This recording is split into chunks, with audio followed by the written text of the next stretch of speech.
Aloha, I'm Joe Pardavila, and this is the Forbes Books Podcast. You know, much has been discussed about Tom Brady's post-football career.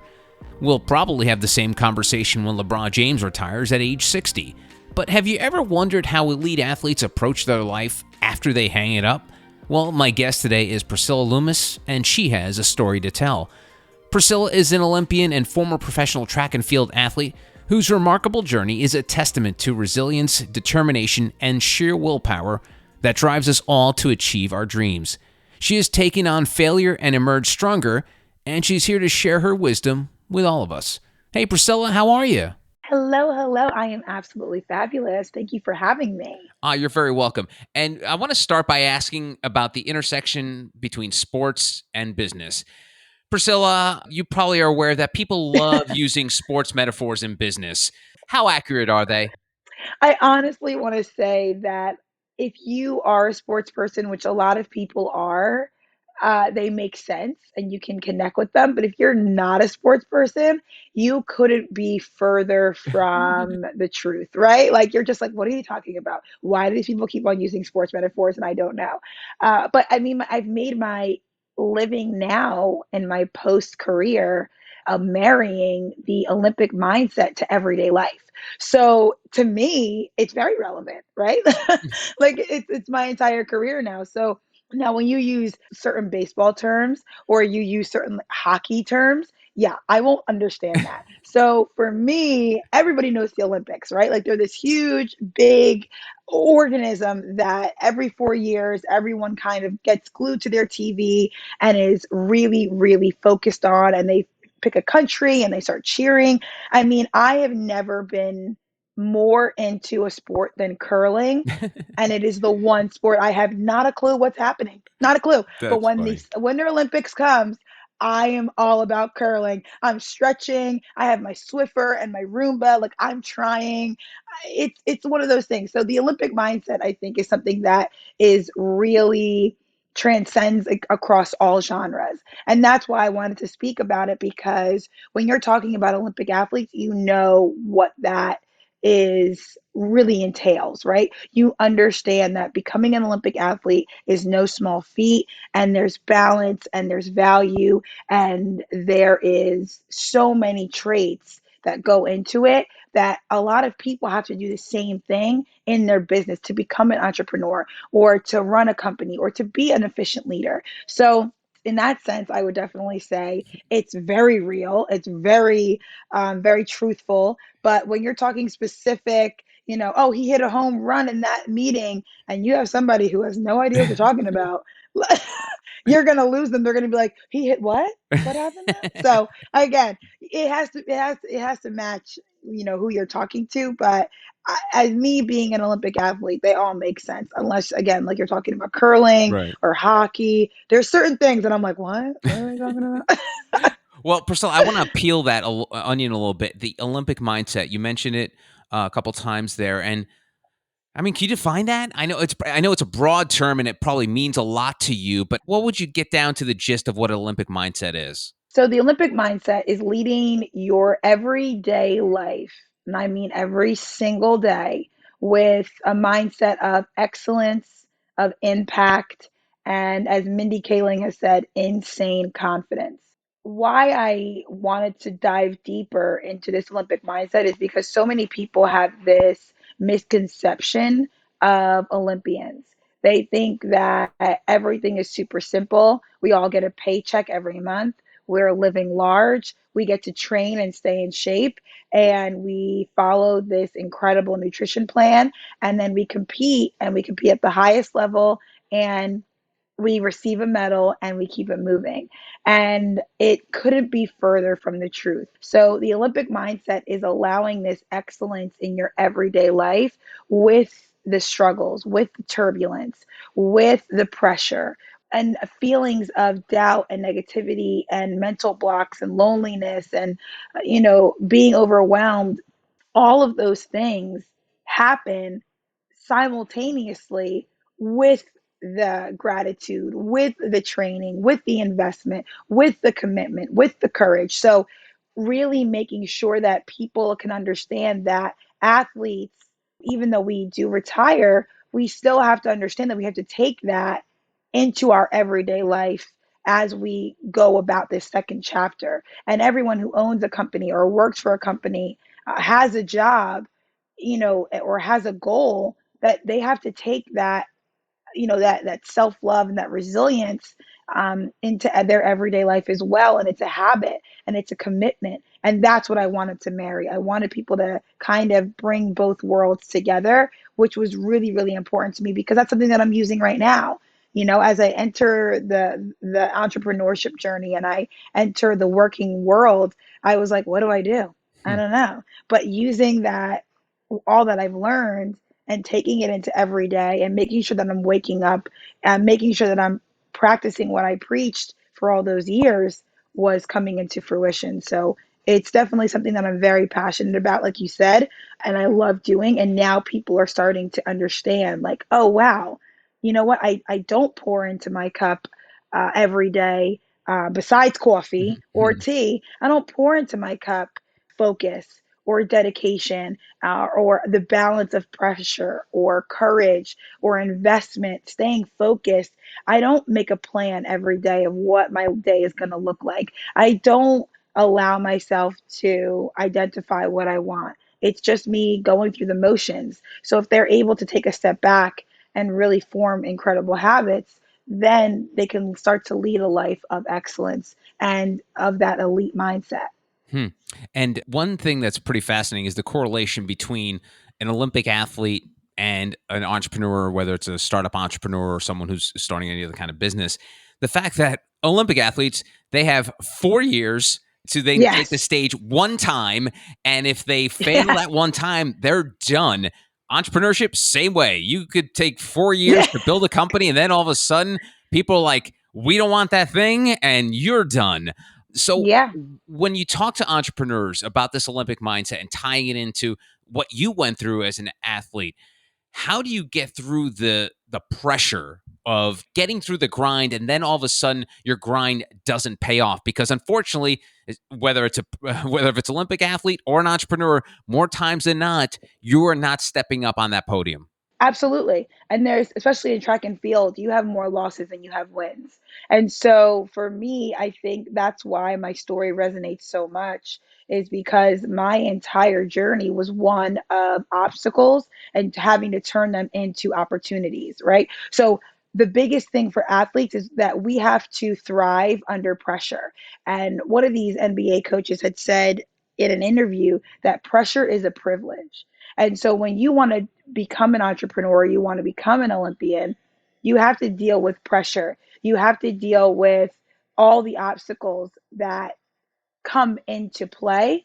And I think it's one of the things that a lot of people don't look at. They don't look at all that we have to become vulnerable. We have to look at life through a different lens. We can't allow those obstacles to crush us and bury us. We have to learn from those failures. So you're right. Every 4 years is what we prepare for and what we look for. Now, when I trained and I didn't make my first Olympics, I didn't allow it to determine my future. I said to myself, I didn't make this one, but you're damn sure I'm going to train another 4 years to make my next, right? So it's the same way as an entrepreneur. The statistics can come, and they say that in the first 2 years, most entrepreneurs fail or they Mhm. close business. Well, that's up to you, right? You can either take that and say, all right, I'm closing up shop, or let me look at this through a different lens. What have I learned? And how can I grow and become better from this? Right. So maybe your company, you're saying, yes, maybe it's not where it needs to be right now. Then you need to regroup and dig deeper, right? And so that's why I feel like most entrepreneurs don't succeed. And some Olympians even people that professional athletes that I know, they give up so quickly, but you got to put in the work. You have to keep going, because that if you have a passion and you have a purpose, then you have to dig deep. You have to understand, like you said, it's 4 years for one day. How many times are you willing to fail in order to get that one win? Right? So when a professional athlete, when we lose a meet or we don't come in first, We're not like, oh well, that was it. On to the next chapter of my life. No, you take a step back and you say, what have I learned? How do I need to adjust to keep going? Right? So Mhm. those failures or all that pressure is supposed to be making you better. Right? And I love, love, love, because I am a glamorous person. I love Mhm. when pressure makes diamonds, right? Pressure does make diamonds. So all that pressure should be making you better. It should be getting you closer to your goal. And for me, I dealt with people calling me fat. I dealt with being an unsigned professional athlete. I dealt with sexism. I dealt with racism. I dealt with all the things.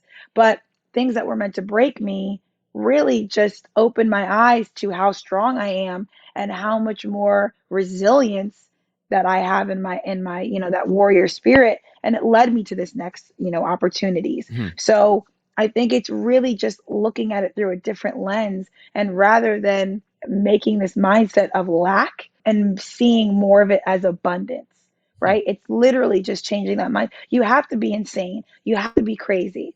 You have to in order to be successful. So, yes, you're going to fail. Expect it. Expect setbacks. Expect self doubt. Expect it. And then you keep going. That's it. You just keep going. I love to pick your brain a little bit in terms of we've been talking about mindset a lot, but I want to talk about the mind of an athlete at a high level because, as we all Yeah. know, you can't beat Father Time, and most Nope. athletes are retired by their 30s, where most people are in their prime of their life. So I'm curious about Yeah. you, the ups and downs you had along your Olympic career and running in track and field. Were you thinking, okay, I can only do this for another few years. I got maybe one more Olympics in me, but what's next? And, this could be anecdotal for just yourself or just people you know or just in general, but do you even think about like what you're going to be like in your 40s or 50s or God forbid 60s? I mean, do you even think about that stuff when you are just grinding it out to be the best athlete you can be? Honestly, I did. I really did focus on how many Olympics I wanted to go to and what I wanted to do afterwards. So, as an athlete, you have to mature a lot faster. You have to grow up a lot faster. You have to be really honest with yourself. You have to be open with yourself. Some athletes can do that and some can't. Hmm. So, for me in my personal life, I was ready for two Olympics. That was it. Most Olympians, the last in 2016, the gold medalist for the high jump was in her mid to late 30s, Oh, geez. Like which dinosaur. yeah, right? And that was it. And so everyone was like, wow, you must be so old. And I said, no, you can thrive. And as you get older, you get stronger. And so for the high jump, the older you were, the more experienced you were, the Mm, stronger you were, and the more likely it was that you were going to succeed, right? mm. And so that's not all but gymnastics is the exact opposite, right? But I think in this day and age, we're really just seeing that you can do anything. You can do anything you want at any age, no matter how you look, and no matter what your circumstances are. But for me, I knew that I wanted to go to two Olympics and then get to my next, and I was a television and film major. So it wasn't really my next chapter, it was the sequel to my life. Hmm. Right. So this original film was all about being an athlete, running track and field, being a high jumper. But the sequel, I was ready for, I was prepared for. And the one thing I wasn't prepared for was figuring out exactly what I wanted to do in this sequel. Because my whole life, I wanted to be an actress. I wanted to be on Broadway. I wanted to do musical theater. I wanted to be in a Marvel film. I wanted to be a stunt double. I wanted to be in the entertainment industry, right? And so as I've gone through these last couple years since retirement, things have changed. I needed to be able to adapt to that. And now I found that my calling was empowerment and uplifting others and being the rising tide that lifts all ships. Mm. So I love philanthropy. I love giving back. That was something that I didn't see myself doing. Mm. So I had to pivot and change that mindset and say, you know what?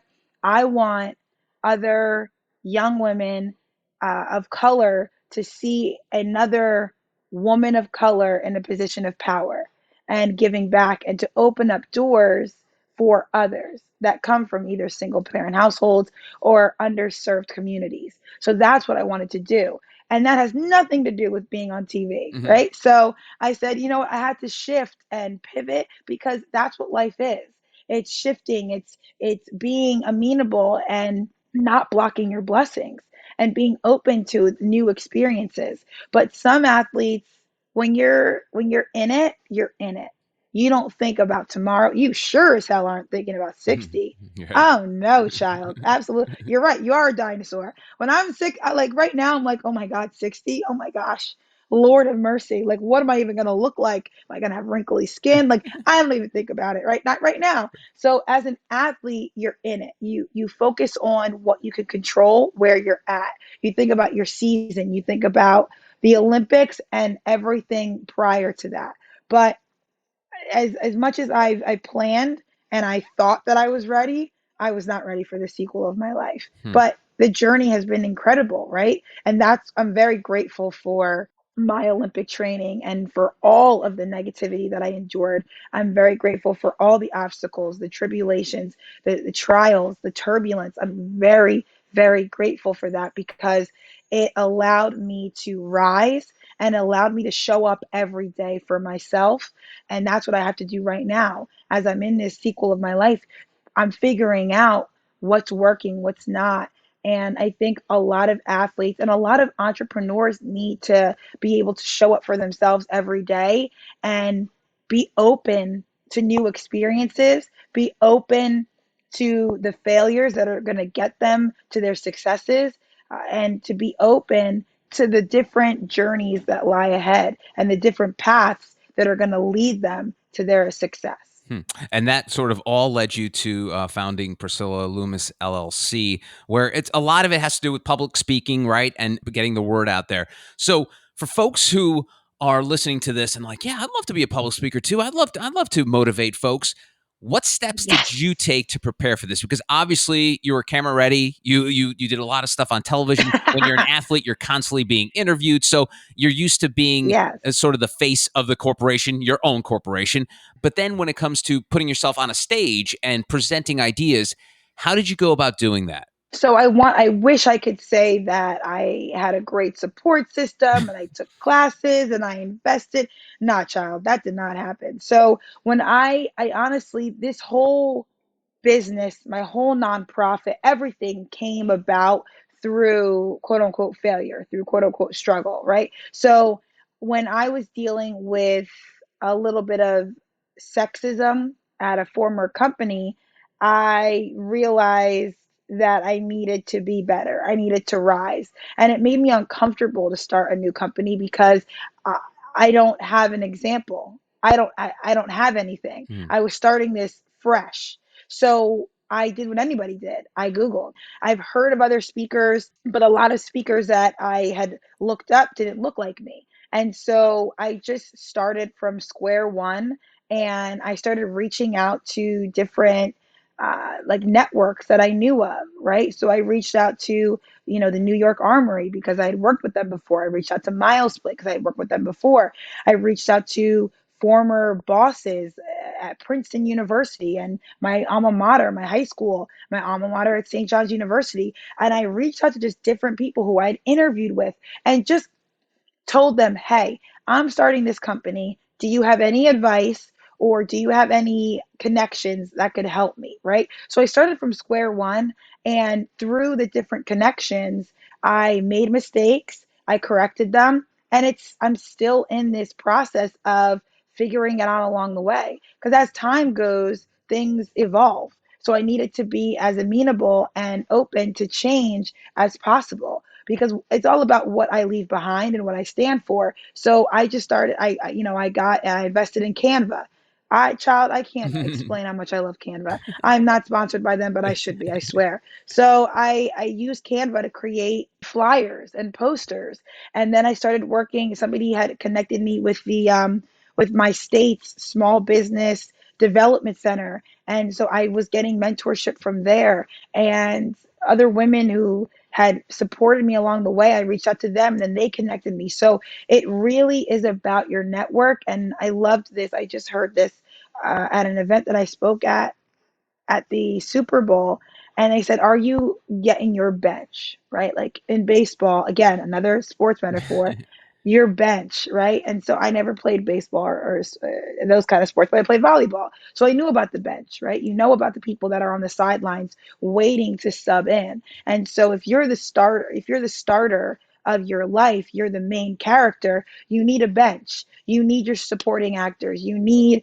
your support system, people that are going to be there for you. So build that bench because you as much as I do it myself and I'm a one woman show, there are other people that are helping me. There's a tribe that's helping me. So I started relying on people and trust and believe. There were people that gave me advice that was like, what you're doing is not going to work. It's not like sufficient, Mm. like you can't sustain. And so that quote unquote negative advice was very, very helpful because it pushed me to work harder and to prove them wrong. So all the things that I got, all the mentorship, all the advice, all the critiques, all the criticism that I got, it just helped me. So that was where I started. I literally created an LLC and I moved forward and I kept Googling on what I need to do. And then, this small business development center was like, okay, you need a market strategy. You need a value proposition. And that's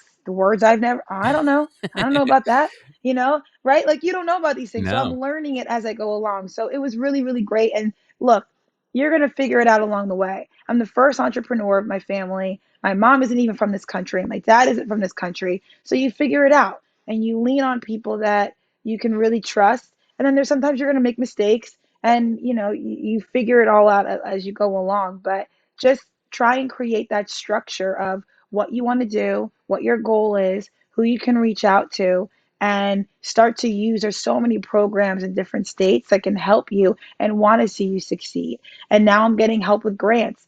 I don't know nothing about money. Child taxes, oh Lord, I don't know anything about that. So I'm learning about it, right? I have to learn as I go along, and it's been great. It's a lot of work. It's a daily grind, but thank God that I had this Olympic mindset with the everyday practice. It's the everyday habits. It's showing up for myself. It's the commitment. It's the dedication. All that stuff that is learned at a younger age is now being so helpful to me now. So it's a step by step plan that changes all the time, Mhm. but it's getting there, and it's always gonna evolve, right? I always say this: my website is always changing, it's always evolving. It's the one concept that I'm like, geez, will it ever be perfect? No, because nothing ever is. But who cares? We'll figure it out along the way. I love that. And I would love to see how you wrap your brain around this because sports is the ultimate meritocracy. There's a score, there's a race, there's a winner, there's a loser. And now you're delving into this world where it is a bit of a meritocracy, but it's a little more subjective. Like who's to say who's better at Yes. one thing? How do you Yeah. come to terms with that? I'm dealing with it. I am growing as it happens. It is completely new territory for me. The one thing I will say is in the beginning, as soon as I retired, I didn't give myself kindness at all. I was like, it's time to succeed in my next part of life. Yeah. I need to be the winner. Like you don't, you think it's going to blend so nicely, but life isn't like that, right? Mm. So the one thing that I can always rely on is just standing boldly and walking confidently and living unapologetically, but it's giving myself the time to figure it out, right? Most people, they take an internship after college. I didn't do that. So I was a competitor for so long. So now it's just about, all right, what are my goals? And realizing that I need, KPIs. Hmm. I need goals to live by in my everyday life. I need goals from my boss. I need goals from the people that I communicate with when they give me feedback. So I'm still working on it. And everyone has told me, like, Priscilla, give yourself a little bit of a break. Like you're in a completely new territory, but I like goals. I like setting a plan of action, but it's just a little bit differently. So I am figuring it out and I'm working on that. But I'm definitely giving myself a lot of kindness because I'm in uncharted waters here Hmm. as a normal person, as a muggle, as I like to say. So I'm a Well, Harry Potter dork. So yeah, I noticed that. Yeah, it's funny, Priscilla, because I transitioned from working in terrestrial media, worked over a radio station in New York for many years, and then moved over to podcasting and business media. And when I made that move, it wasn't as stark as what you're doing, but it was yeah, what I had to do was I had to realize that everything that I did before is still applicable today. So where I a was hundred interviewing percent. like singers and actors. I was interviewing CEOs, but I'm like, I don't know what I'm like you, Priscilla. I don't know what a KPI is. I don't know what Yeah, market stuff. I don't know any of yeah, that stuff. But what I realized was during that yeah. transition was curiosity. If you maintain curiosity, no matter what you're doing and want to learn more about that thing, you will get better at that thing. And it sounds like that is sort of one of your core principles, like this curiosity gene that whether that's how you got into running or how you're getting into entrepreneurship now. But talk to me about your curiosity. So I absolutely love I love challenging myself 100%. And I think staying complacent has never been something that's been a part of my life. And I never wanted to be mediocre. I always wanted to be the winner. I always wanted to challenge myself. If everybody could do it, I that was not for me. So for me, I always was, rather than asking and trying to rely on other people, I became a very, like you said, curious person, and I wanted to figure it out on my own because that gave me power. When you're able to do things on your own and learn and continuously learn, and that's why I love my business, is because I have to stay on top of trends. I want to continuously learn where people are at. And every year, it's people are at different levels of life. There are beginning entrepreneurs there, and I met entrepreneurs that were in high school, right? I met an entrepreneur who's in eighth grade who was trying to figure it out. So it keeps me on my toes, and it keeps me figuring it out, and it keeps you on top of my game. I think when you have a passion and a purpose in your soul and in your heart, you have to keep, it is your duty to go after it. It is your duty. It is your right to go after it 100%. And so when you're choosing this path, I think a lot of people think that it's, like you said, I knew what I had to do to become an Olympic athlete, step one, step two, step three. But when you're doing this, it's a roller coaster ride. And everything is thrown at you in different obstacles, in different avenues, in different ways, in different versions that you're not expecting. But that's what keeps it fun. That's what keeps it interesting. And so, just like you said, I mean, everything that I learned from my training and coming from a single parent household and being the underdog, all of those things that I learned as an athlete has helped me in this life to not give up, is to to really consistently go after it, to show up, to have impact, and to be the rising tide that lifts all ships, and do whatever it takes to conquer those dreams, and to understand that you are the blueprint. If you haven't seen it, then it's okay to be the blueprint. And when you are becoming the blueprint and you're making these plans, that's all it is. It's curiosity. Hmm. It's unfolding things, right? It's becoming new. It's becoming a new you. It's gaining new insight. It's looking at the world through a different lens.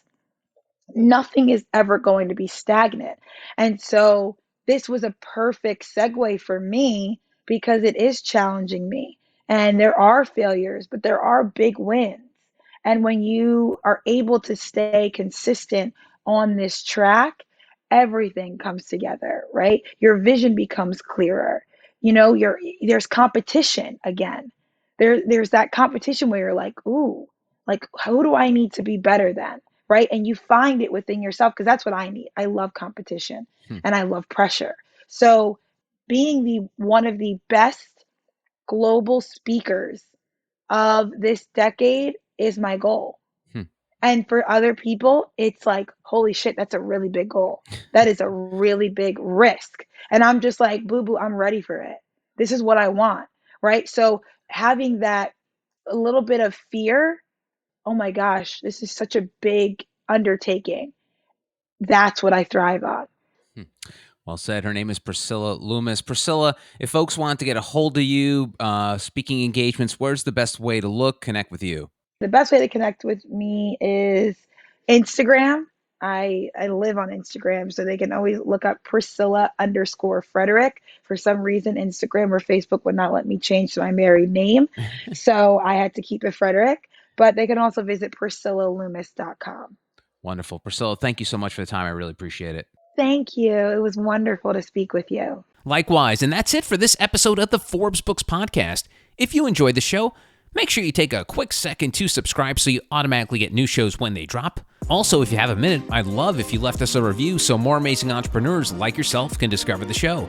And please, don't forget the golden rule and treat others as you want to be treated. Thanks for listening. Until next time, adios.